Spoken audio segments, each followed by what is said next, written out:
하루하루 승리하며 살아가시는 성도 여러분이 다 되시기를 주님의 이름으로 축복합니다. 오늘은 3.1절 만세운동이 있었던 99주년 기념주일입니다. 나라와 민족을 위해서 여러분 기도해 주시고 대한민국이 강한 용사의 나라가 되도록 여러분께서 늘 기도해 주시기를 바랍니다. 사실 3.1 만세운동이 있었을 때 기독교 인구는 굉장히 미약했습니다. 전 인구의 1.5%밖에 되지 않았거든요. 기독교인이 몇 명이었으냐면 약 30만 명밖에 되지 않았습니다. 보통 지금은 우리가 1000만 명이라고 그러잖아요. 근데 만세 시위에 참여한 사람들은 89%가, 기독교인의 89%가 만세운동에 참여했고요. 민족대표 33명 중에 기독교인 지도자가 바로 16명, 그리고 천도교가 15명, 불교가 2명, 이렇게 구성되어 있습니다.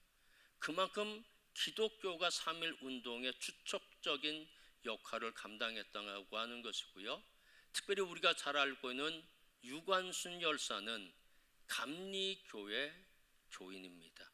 그런다면 국가와 민족을 위해서 또 만세운동을 위해서 애썼던 분이 우리 감리교회 선배들이라고 하는 것을 기억하고 우리가 자랑스럽게 여길 뿐만 아니라 이 나라 이 민족을 위해서 늘 기도하는 모습 우리들 가운데 필요합니다. 평창 동계올림픽이 은혜 중에 잘 마쳤고요. 그리고 한국의 국력을 세계에 보여준 그런 귀한 시간들이었습니다. 대한민국은 금 5개, 은 8개, 동 4개, 17개의 메달을 획득을 하게 됩니다. 그래서 세계에 우뚝 서게 되는데 종합 7위로 마쳤습니다. 일본은 11위고요. 거대한 중국은 16위입니다. 그런데 우리 대한민국은 바로 7위로 마감하게 되었다는 겁니다. 메달은 따지 못했지만 함께 피땀 흘려 노력했던 모든 선수들을 응원하고 그리고 격려했으면 합니다. 오늘 본문 말씀은 스가랴서이고요. 스가랴라고 하는 분은 바벨론 땅에서 태어난 사람입니다. 학개라고 하는 선지자와 동시대의 사람입니다. 이분은 하나님의 말씀을 받은 선지자이고요. 하나님의 말씀을 선포했던 선지자입니다. 이분은 그 제1차 귀환, 이 바벨론이라고 한 나라와 페르시아가 전쟁에서 페르시아가 승리하게 됩니다. 페르시아가 승리하면서 고레스라고 하는 왕이 칙령을 내려서 바벨론에 붙잡혀 있던 모든 사람들은 고국으로 돌아가도 좋다라고 하는 그런 칙령을 발표하게 됩니다. 그래서 제1차 귀환대에 나섰던 사람이 누구냐면 오늘 기록된 스가랴라고 하는 선지자입니다. 그리고 수룹바벨이라고 하는 총독, 그리고 대제사장 여호수아, 전체적으로는 4만 한 2천 명 정도가 바벨론에서 1차로 예루살렘으로 귀환하게 됩니다. 예루살렘으로 그들이 귀환하면서 갖고 있었던 마음의 소원이 있었어요. 소망이죠. 그것은 BC 586년에 남왕국 유다가 멸망하면서 하나님의 성전이 완전히 파괴됐잖아요. 그러니까 하나님의 성전을 다시 건축하리라, 그런 마음을 갖고 그들은 BC 537년에 바로 이 예루살렘으로 귀환하게 됩니다. 그리고 1년 만에 성전 건축을 시작하게 되는데 BC 536년입니다. 그런데 얼마 안 있어서 성전 건축이 중단이 됩니다. 왜냐하면 사마리아인들이 지속적으로 성전 건축하지 못하도록 방해를 하게 되고요. 또 그뿐만 아니라 이 페르시아 왕에게 진정서를 계속하고 고소 사건이 일어나면서 결국 성전 건축이 중단되게 됩니다. 그때 하나님은 스가랴라고 하는 선지자를 통해서 말씀을 주셨는데 이런 말씀을 주십니다. 스가랴 4장 8절 9절 말씀 다 함께 읽겠습니다. 여호와의 말씀이 또 내게 임하여 이르시되 스룹바벨의 손이 이 성전의 기초를 놓았은즉 그의 손이 또한 그 일을 마치리라 하셨나니. 아멘. 이 성전 건축을 시작해서 지금은 중단하고 있지만 반드시 스룹바벨의 손에 의해서 성전 건축이 완성되게 될 거다. 그런 것이 바로 하나님의 뜻이었고요. 그래서 그 뜻을 스가랴 선지자가 받들어서 백성들에게 전하게 됩니다. 결국 BC 516년에 하나님의 성전을 건축하게 됩니다. 근데 하나님의 관심은 성전에 있는 것보다 더 중요한 것에 하나님의 관심이 있었습니다. 어디에 관심이 있었냐면 하나님의 백성, 그들에게 하나님은 관심이 있게 됩니다. 오늘 본문의 말씀 보면 하나님의 관심이 어디 있는지를 말씀하고 계시는데 스가랴 10장 6절 말씀 다 함께 읽겠습니다. 내가 유다 족속을 견고하게 하며 요셉 족속을 구원할지라. 내가 그들을 긍휼히 여김으로 그들이 돌아오게 하리니 그들은 내가 내 버린 일이 없었음 같이 되리라. 나는 그들의 하나님 여호와라. 내가 그들에게 들으리라. 아멘. 하나님은 유다 족속을 견고하게 하고 요셉 족속을 구원할 것이라고 하나님 말씀하고 계십니다. 유다 족속은 남왕국 유다를 의미하고 있고요, 요셉 족속은 북왕국 이스라엘을 의미하고 있습니다.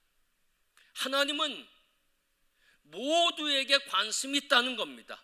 남쪽에 있는 그 나라에만 관심 갖고 계신 것이 아니라 하나님 북쪽에 있는 이스라엘, 북왕국 이스라엘, 그들이 멸망했지만 그들에게도 관심이 있다는 겁니다. 그래서 그들이 어떻게 살기를 바라는지를 오늘 본문에서 말씀하고 계시는데 스가랴 10장 12절 말씀 다 함께 읽겠습니다. 내가 그들로 나 여호와를 의지하여 견고하게 하리니 그들이 내 이름으로 행하니리라. 나 여호와의 말이니라. 남왕국 유다 백성들이 이제 돌아오잖아요. 바벨론에서요. 돌아와서 하나님의 성전을 건축하는데 하나님의 성전을 건축하는 것으로 그치는 것이 아니라 여호와 하나님을 의뢰하며 삶을 살기로 하나님은 소망하고 계시다는 겁니다. 남왕국 유다 사람들뿐만 아니라 저 북쪽에 있는 이스라엘 민족도 똑같이 하나님을 경외하며 의지하며 살기를 하나님은 그렇게 원하고 계시다는 겁니다. 우리가 아는 바와 같이 이스라엘의 일대 왕은 바로 이 사울 왕입니다. 2대 왕이 다윗이고 3대 왕이 솔로몬입니다. 이 솔로몬 이후에 나라가 분열됩니다. 북왕국을 이스라엘이라고 부르고 남왕국을 유다라 부릅니다. 이 남왕국 유다의 초대왕은 르호보암이고요, 북왕국 이스라엘의 초대왕은 여로보암이라고 하는 그런 왕이 다스리게 됩니다. 이렇게 쭉 흘러가다가 BC 731년에 북왕국 이스라엘은 아수르라고 하는 나라에 의해서 멸망하게 돼요. 저 위쪽에 있는 나라, 노랗게 변한 나라가 남왕국 유다인데 남왕국 유다는 BC 586년에 바로 이 바벨론에 의해서 멸망하게 됩니다. 근데 남왕국 유다는 두 지파로 구성되어 있어요. 유다 지파와 그리고 베냐민 지파. 그래서 남왕국을 유다 그렇게 표현합니다. 그리고 북왕국을 이스라엘로 표현합니다. 북왕국 이스라엘 그러는데 10지파가 주축이 돼서 바로 구성하고 있는데 그 10지파 중에서 가장 주도적인 역할을 했던 지파는 어떤 지파냐면 요셉 지파입니다. 요셉은 두 아들이 지파로 들어가게 됩니다. 에브라임과 므낫세. 바로 요셉 지파가 주축을 이루면서 북왕국 이스라엘을 주도해 나갔다고 하는 겁니다. 그런데 이제 북왕국 이스라엘은 완전히 멸망했어요. 그리고 혼혈민족이 되어버리고 맙니다. 우리가 아는 바와 같이 남왕국 유다 사람들이 북왕국 이스라엘 사람들과는 소통하지 않습니다. 대화하지도 않습니다. 왜? 부정하다고 생각합니다. 북왕국 이스라엘은 아수르에 의해 멸망하면서 이방 사람의 대거 이 북왕국 이스라엘 이사를 했거든요. 이주했거든요. 그러면서 혼혈민족이 됐어요. 근데 남왕국 유다는 혼혈민족이 되지 않은 까닭은 바벨론에 의해서 멸망했지만 그 땅에 있는 사람들을 아주 그 괜찮은 사람 귀족들만 바벨론 땅으로 데리고 갑니다. 포로 생활하게 하죠. 그리고 그들 안에서 정착해서 살도록 그렇게 하기 때문에 그들이 혼혈민족이 되지 않았고 돌아와서도 순수한 혈통을 언제나 유지하게 되었다고 하는 겁니다. 이제 오늘 본문 말씀은 스룹바벨 총독, 대제사장 여호와, 스가랴 선지자가 이제 한 그 3만 명이 넘는 사람들과 함께 바로 이 남왕국 그 예루살렘으로 귀환하게 됩니다. 그들의 관심, 남왕국 유다 사람들의 관심은 어디에 있었느냐? 오직 남왕국 유다의 재건이었습니다. 예루살렘 도성을 다시 세계의 중심 도시로 세우는 것, 그리고 남왕국 유다를 강력한 국가로 다시 세우는 것, 그것이 바로 그들의 소망이었다는 겁니다. 그리고 저 위에 있는 나라는 관심이 없습니다. 북왕국 이스라엘, 왜? 멸망한 나라요? 혼혈민족이 되었다는 겁니다. 그리고 우리와 원수지간으로 남왕국 유다와 북왕국 이스라엘은 원수지간으로 있었다고 하는 겁니다. 그런데 하나님의 관심은 어디 있었나요? 남왕국 유다에만 관심이 있었나요? 아닙니다. 북왕국 이스라엘에도 하나님은 관심이 있었다는 겁니다. 스가랴 10장 6절 말씀 제가 한번 다시 읽겠습니다. 내가 유다 족속을 견고하게 하며 요셉 족속을 구원할지라. 내가 그들을 긍휼히 여김으로 그들이 돌아오게 하리니 그들은 내가 내버린 일이 없었음 같이 되리라. 유다 족속 견고히 요셉 족속을 구원할지라. 유다 족속은 남왕국 유다, 요셉 족속, 요셉의 두 아들 에브라임과 므낫세가 바로 북왕국 이스라엘 주도적 역할을 했거든요.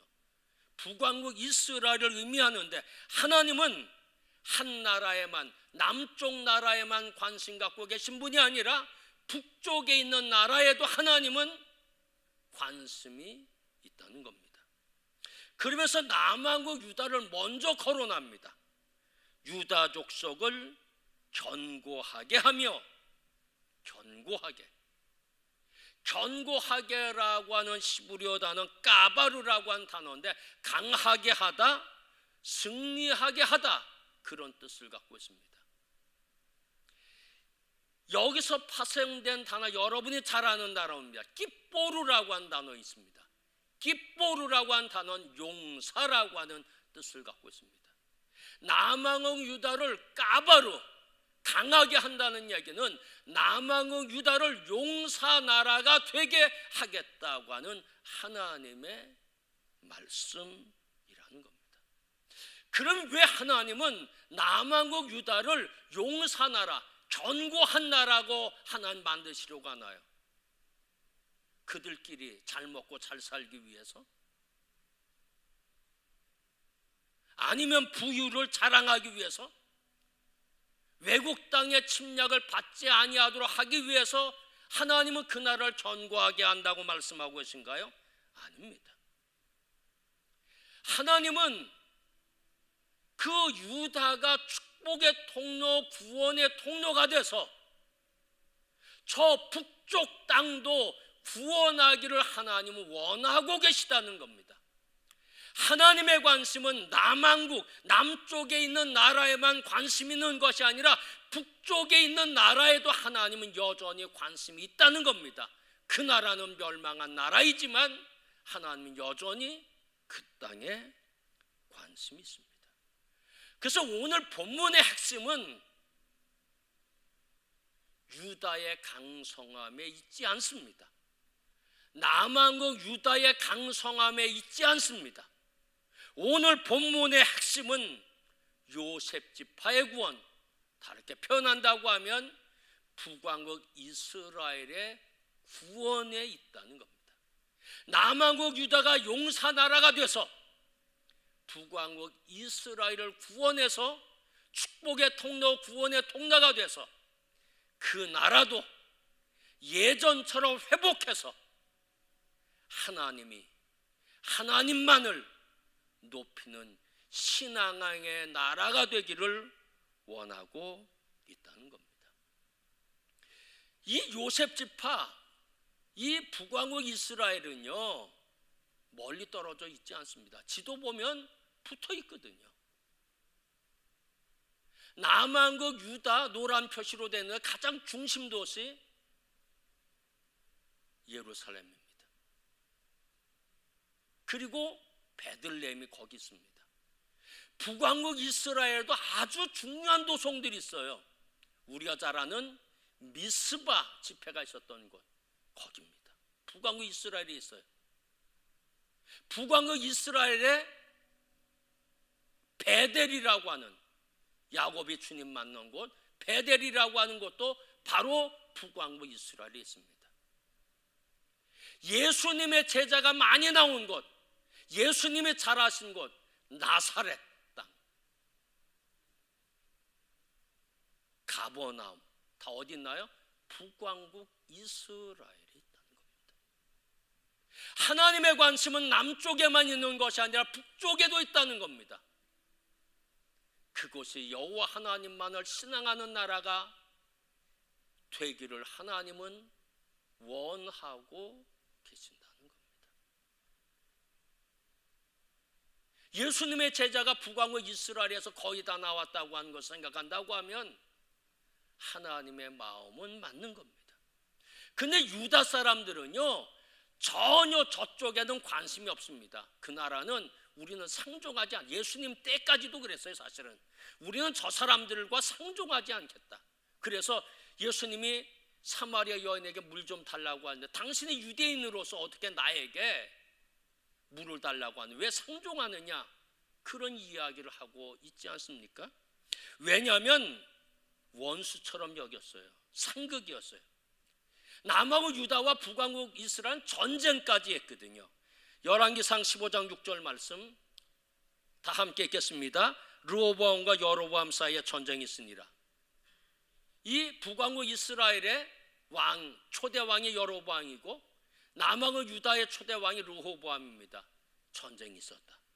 열왕기상 15장 16절 말씀 다 함께 읽겠습니다. 아사와 이스라엘 왕 바아사 사이에 일생 동안 전쟁이 있으니라. 남왕국 유다의 왕과 저 북왕국 이스라엘 왕과 늘 전쟁이 계속 있었다는 겁니다. 북왕국 이스라엘이 어떤 나라예요? 우상 숭배의 나라입니다.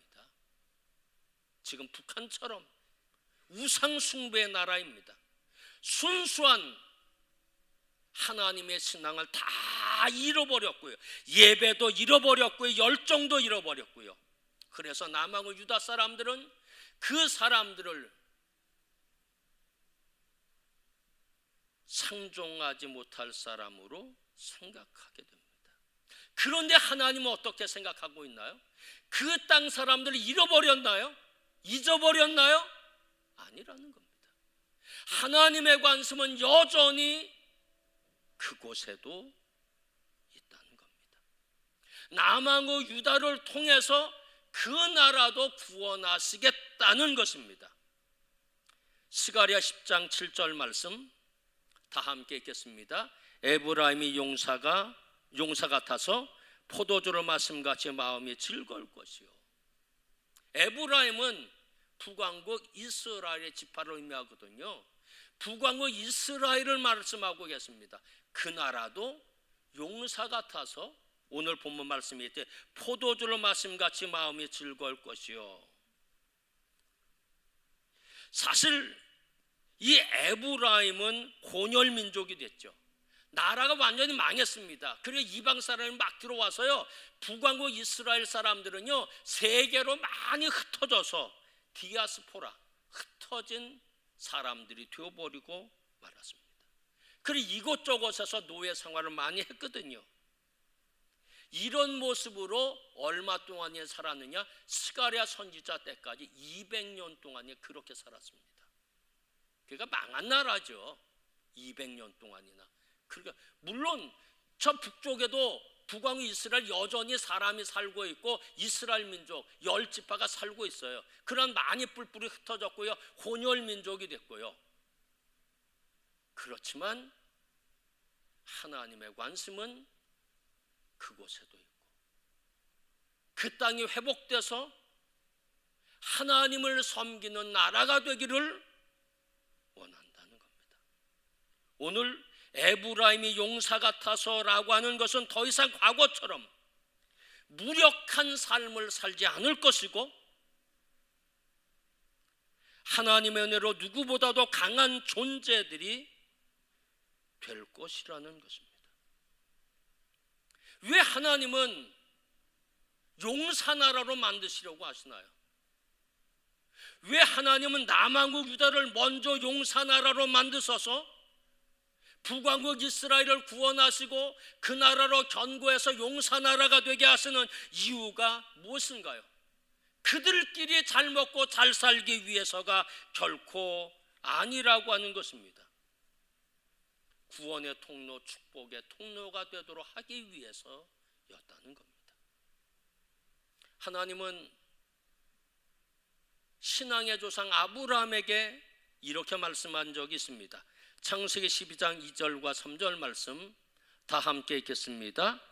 내가 너로 큰 민족을 이루고 내게 복을 주어 내 이름을 창대하게 하리니 너는 복이 될지라 땅의 모든 족속이 너로 말미암아 복을 얻을 것이라. 아멘. 왜 아브라함을 축복했습니까? 왜 아브라함의 후손들을 하나님 축복하시고 민족을 삼으십니까? 그들이 축복의 통로, 구원의 통로가 돼서 모든 민족이 복을 받도록 하기 위해서 그리하셨다는 것입니다. 사랑하는 성도 여러분, 대한민국은요 사실 용사나라가 됐습니다. 세계에 우뚝 서 있습니다. 생각해 보세요. 경제 대국이 됐어요. 10손가락 안에 뽑히는 나라가 대한민국입니다. 동계올림픽에서도 7등이나 했어요.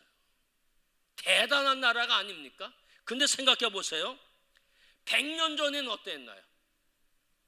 1910년 한일 합방했을 때 나라를 통째로 잃어버렸습니다.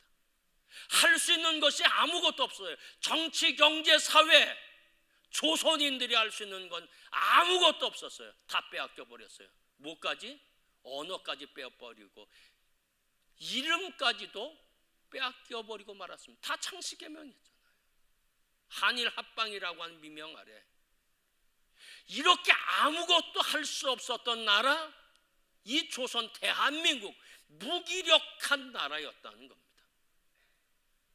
1950년대에는 무슨 일이 있었나요? 북한과 남한의 전쟁이 있었습니다. 치열한 전투.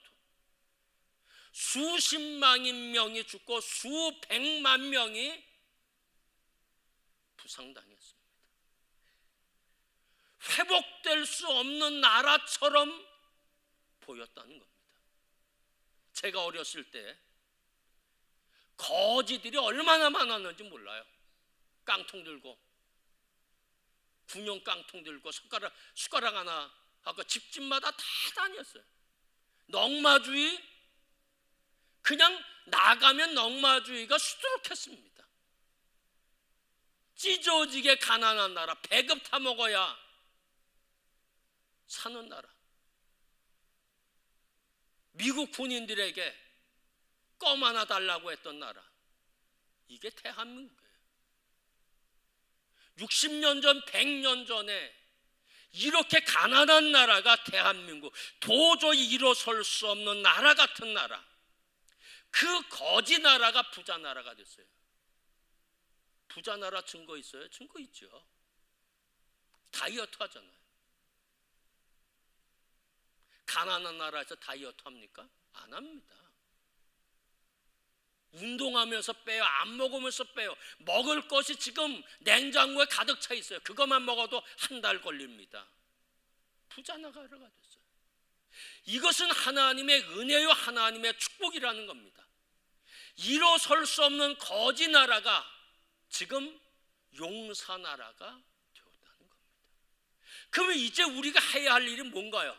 우리끼리 잘 먹고 잘 살기 위해서 용사 나라로 하나님이 세우신 것이 아니라 우리를 통해 축복의 통로, 구원의 통로로 삼으신다는 겁니다. 여러분, 저 북한 우리와 전쟁이 있었지만 평양, 원산, 거기서 성령운동이 일어났던 곳이거든요. 베델 같은 곳이 거기 있어요. 미스바 같은 곳이 바로 그 땅에 있다는 겁니다. 하나님의 관심이 거기도 있거든요. 압제 속에 있어요. 지금 고난 속에 있어요. 찢어지게 가난하고 수많은 사람들이 총살당하고 이유 없이 붙잡혀 가서 죽임당하고 그러거든요. 하나님의 관심은 거기도 있다는 겁니다. 하나님은 거기도 회복시키고 싶어 한다는 겁니다. 대한민국 이렇게 잘 살게 용사나라가 되게 하신 까닭은 우리를 통해서 그 일을 하고 싶어 한다는 겁니다. 세계에는 가난하고 무지하고 우상숭배 나라가 너무 많이 있습니다. 뭐 일본 땅 상극이지만, 우리와 상극이지만 그 나라 우상숭배 얼마나 열심히 하는지 몰라요. 거기도 가야 합니다. 복음 전해야 합니다. 아프리카 땅에도 가야 합니다. 중동 땅에도 가야 합니다. 선교사를 보내야 합니다. 대한민국이 부강한 나라가 된 것은 구원의 통로, 축복의 통로로 삼으시기 위해서 그렇게 하신 거고요. 대한민국이 다시 일어서야 합니다. 대한민국을 위해서 여러분 기도하셔야 합니다. 용사나라가 되도록, 사방에 위협이 있지만 든든히 견딜 수 있도록, 그리고 부강한 나라가 돼서 세계의 축복의 통로가 되도록, 남한과 유대를 통해서 그 역사를 이루듯이 그것을 이루도록 우리가 그 모든 일들을 잘 감당해야 한다고 하는 것입니다. 오늘 3.1 만세가 있었던, 만세운동이 있었던 기념주일입니다. 지난 100년 전의 일을 생각하면서 감사할 것이 참 많이 있습니다. 얼마나 감사한지요. 이 나라 부강한 나라 되게 하셨으니 감사합니다. 우리나라도 적화 통일됐다고 생각해 보세요. 북한하고 똑같이 우리도 총살당하고요, 다 지금 찢어지게 가난해서 여러분 겨울을 지낼 수 없을 만큼의 그런 어려움이 우리에게 있었을 수도 있습니다. 근데 하나님은 이 나라를 통해서 저 북쪽을 구원하기를 원하고 계시거든요. 이것을 위해서 기도하시고요, 어느 날 갑자기 하나님은 적화 통일이 아니라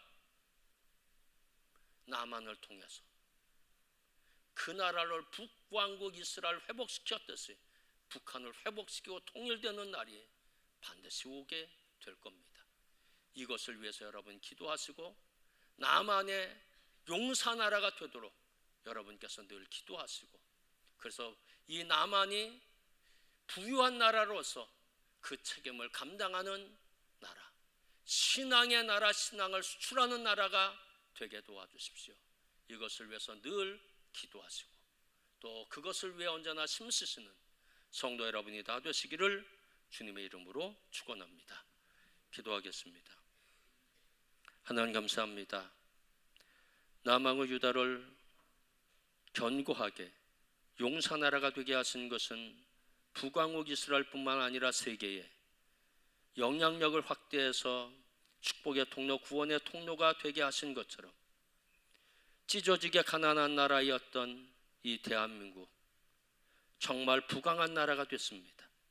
겸손히 하나님의 뜻을 깨달아 알 수 있게 도와주시고 세계 모든 민족을 위해 기도하고 중보하며 복음을 전할 수 있는 나라가 되게 도와 주시옵소서.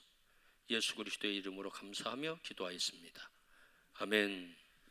봉헌 찬송 216장 찬송하겠습니다.